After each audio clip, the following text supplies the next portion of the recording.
조형했는데 거기에 대해서 어떻게 생각하시는지 한 말씀. 그건 뭐 생각이 필요가 없는 검찰의 관행이니까 특별히 질문하실 일은 아닌 것 같습니다. 재판에서 공소권 남용 뭐 이런 얘기를 좀 반복적으로 말씀을 해주셨는데 이거에 대해서 좀 설명이랄까요? 좀 말씀을 해주신다면요.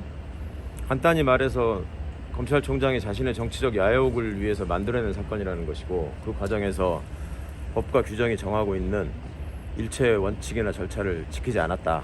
그리고 인권 침해를 위해서 사건을 부풀리고 과장했다 하는 점에 있다고 보시면 되겠습니다. 검찰에서는 2심에서 제출하신 그뭐 다이어리에 뭐 증거 능력이 없다라고 주장을 했는데 그 부분에 대해서 좀 반박을 하신다면.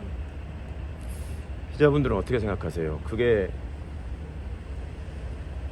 본인들 말처럼 증거로서의 가치가 없다고 한다면 2017년에 발간된 다이어리는 책마다 다 그 연도가 박혀 있죠. 이 다이어리가 지금 2017년이라고 써 있습니다.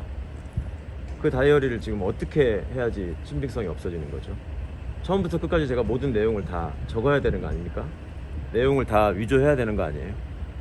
보셨겠지만 다이어리 굉장히 두껍습니다. 그리고 그 내용들이 무슨 젊은 시절의 일기장처럼 미주알고주알 모든 얘기들을 적는 일기장이 아니고, 아까 말씀드린 것처럼 책상 위에 펼쳐놓고 어떤 일이 생기면 전화가 오면 적어놓고, 내가 생각나는 게 있으면 2글자 3글자로 정리해놓고, 그 다음에 필요한 일을 위해서 준비하는 메모장이었기 때문에 그것을 늦게 발견한 저를 제가 통탄할 일이지, 그 자체를 부인하는 그 마인드를 도대체 저는 용납할 수 없다는 것이고, 특히 검사의 객관 의무를 생각한다면 더더욱 그래서는 안 될 일이고, 그래서 저희들이 그런 식의 대응을 예상하고, 그러면 감정을 해라 라고 얘기하는 거 들었을 겁니다. 왜 감정을 안 합니까?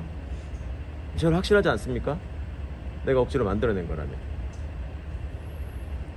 그럼 최후 변론에서 뭐 저의 여러 가지 부주의함이 있었다 이런 말씀 해주셨는데요. 어떤 부주의함을 말씀하셨던 건지. 해석상의 혼란을 일으킬 수 있는 문구가 있는데 일일이 고치지 않았다라는 점.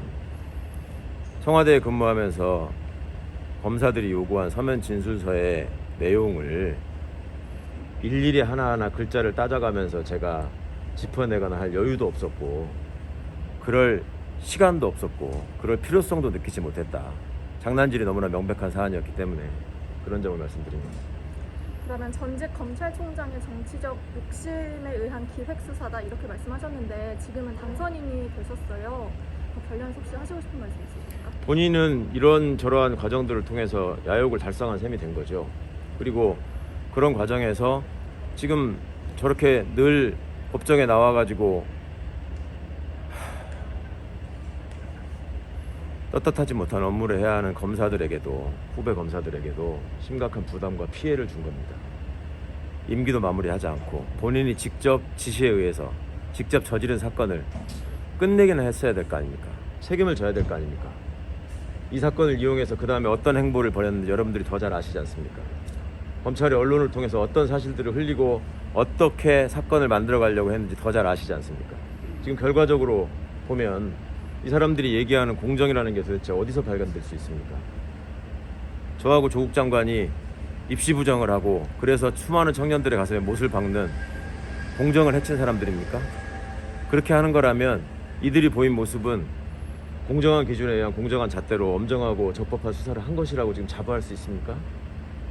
아까 제가 얘기할 적에 고개 숙이고 있는 모습 보셨습니까?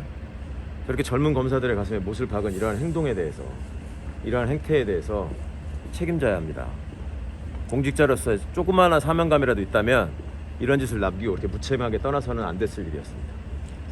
그럼 마지막으로 법정에서도 말씀하셨지만 조국 전 장관 아들 실제로 청명에서 인턴한 게 맞는지 다시 한번 확실하게 말씀 부탁드립니다.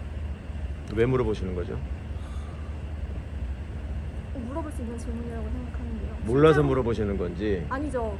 실제로 그렇게 주장을 하셨으니까 이 앞에서도 다시 한번 말씀을 해달라는 취지입니다. 어쨌든 무죄를 주장하고 계시고 변호인 측에서는 공소 기각을 해달라고 말씀을 하셨잖아요.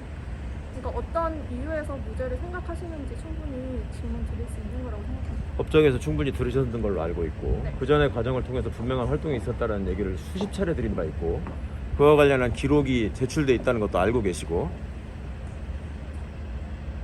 어떤 확인이 더 필요할까요? 선거 앞두고 마지막으로 한 말씀 해주시면.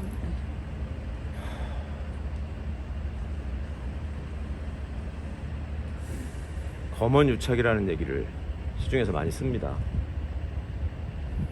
언론인들이 느끼시기에 굉장히 부당한 얘기일 수도 있고 굉장히 치욕적인 얘기일 수도 있습니다.